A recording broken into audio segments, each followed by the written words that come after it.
दोस्तों, अब मैं आपको उस कथा के बीच ले चलती हूँ जहाँ जीवन अपने असली रूप में दिखाई देता है, जहाँ शब्द नहीं बल्कि अनुभव बोलते हैं। बहुत समय पहले की बात है। एक राज्य में एक प्रसिद्ध मूर्तिकार रहता था।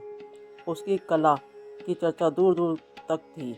लोग कहते थे कि वह पत्थर में भी प्राण डाल देता है, लेकिन कोई यह नहीं जानता था कि उसकी कला के पीछे कितने वर्षों का समय है, कितनी असफलताएं और कितनी टूटी हुई उम्मीदें छुपी हैं। उसी राज्य में एक युवक रहता था जिसका नाम विजय था। विजय बहुत गरीब था। उसके पास न धन था, न साधन था, न पहचान थी, और न सबसे बड़ी बात यह है कि वह उसके भीतर हर समय एक शिकायत चलती रहती थी कि भगवान ने मेरे साथ ही ऐसा क्यों किया।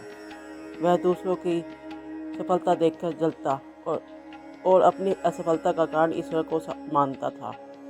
एक दिन उसकी मुलाकात एक साधु से हुई। साधु ने उसकी बातें शांत भाव से सुनी और मुस्कुराकर कहा, बेटा, तुम जिस पत्थर को बेकार समझ रहे हो उसी से मूर्ति छुपी है।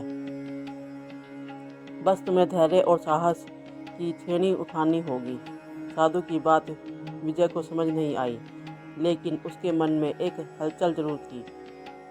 अगले दिन वह उस प्रसिद्ध मूर्तिकार के पास पहुंचा और बोला कि आप पत्थर से भगवान बना देते हैं, मुझे भी कोई मंत्र दीजिए जिससे मेरी गरीबी दूर हो जाए।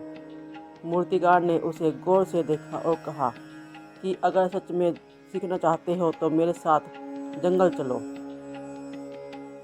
विजय को लगा कि शायद यही उसके भाग्य बदलने का अवसर है। वह तैयार हो गया। जंगल में पहुंचकर मूर्तिकार ने एक बड़ा और सुंदर दिखने वाला पत्थर चुना और उस पर छेनी मारी, लेकिन पहली ही चोट में वह पत्थर टूट गया। मूर्तिकार ने कहा, यह पत्थर कमजोर है, यह पूजा के योग्य नहीं है। फिर दूसरा पत्थर लिया। वह देखने में बहुत मजबूत था, लेकिन थोड़ी देर में ही वह बिखरने लगा।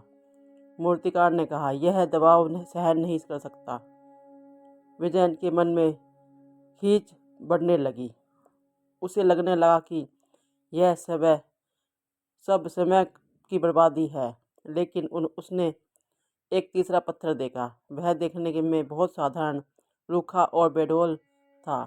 मूर्तिकार ने जैसे ही उस पर छेनी चलाई, पत्थर ने चोट को सहा।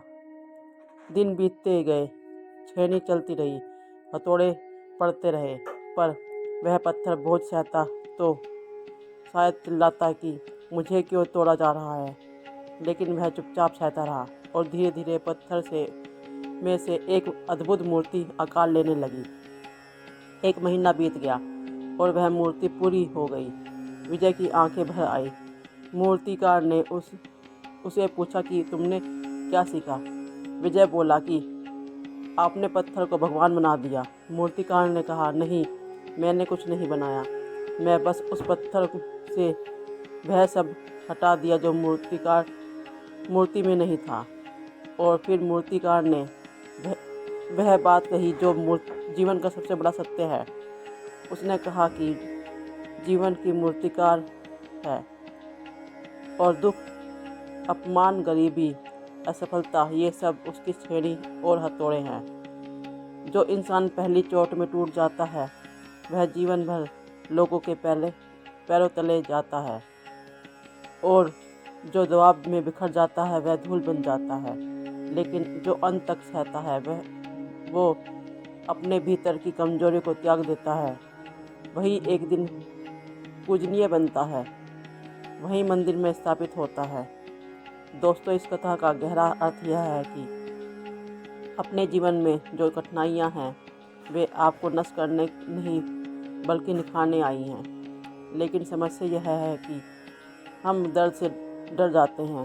हम चाहते हैं कि बिना चोट के मूर्ति बन जाएं, बिना आंसू के चरित्र बन जाएं, लेकिन ऐसा नहीं होता। श्री कृष्ण कहते हैं, संसार में महान वही बनता है जो कष्ट को स्वीकार करता है, संघर्ष से भागता नहीं बल्कि उसे साधन बना लेता है।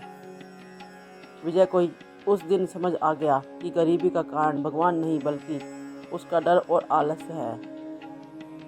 उसने निश्चय किया कि अब वह अपनी किस्मत को नहीं कोसेगा, वह कर्म करेगा चाहे परिणाम देर से आए। और यही से विजय का जीवन बदल गया, क्योंकि जिस दिन इंसान शिकायत करना छोड़ देता है, श्रम को गले लगा लेता है, उसी दिन ईश्वर भी उसके साथ चलते हैं। तो इसी के साथ बोलो राधे राधे।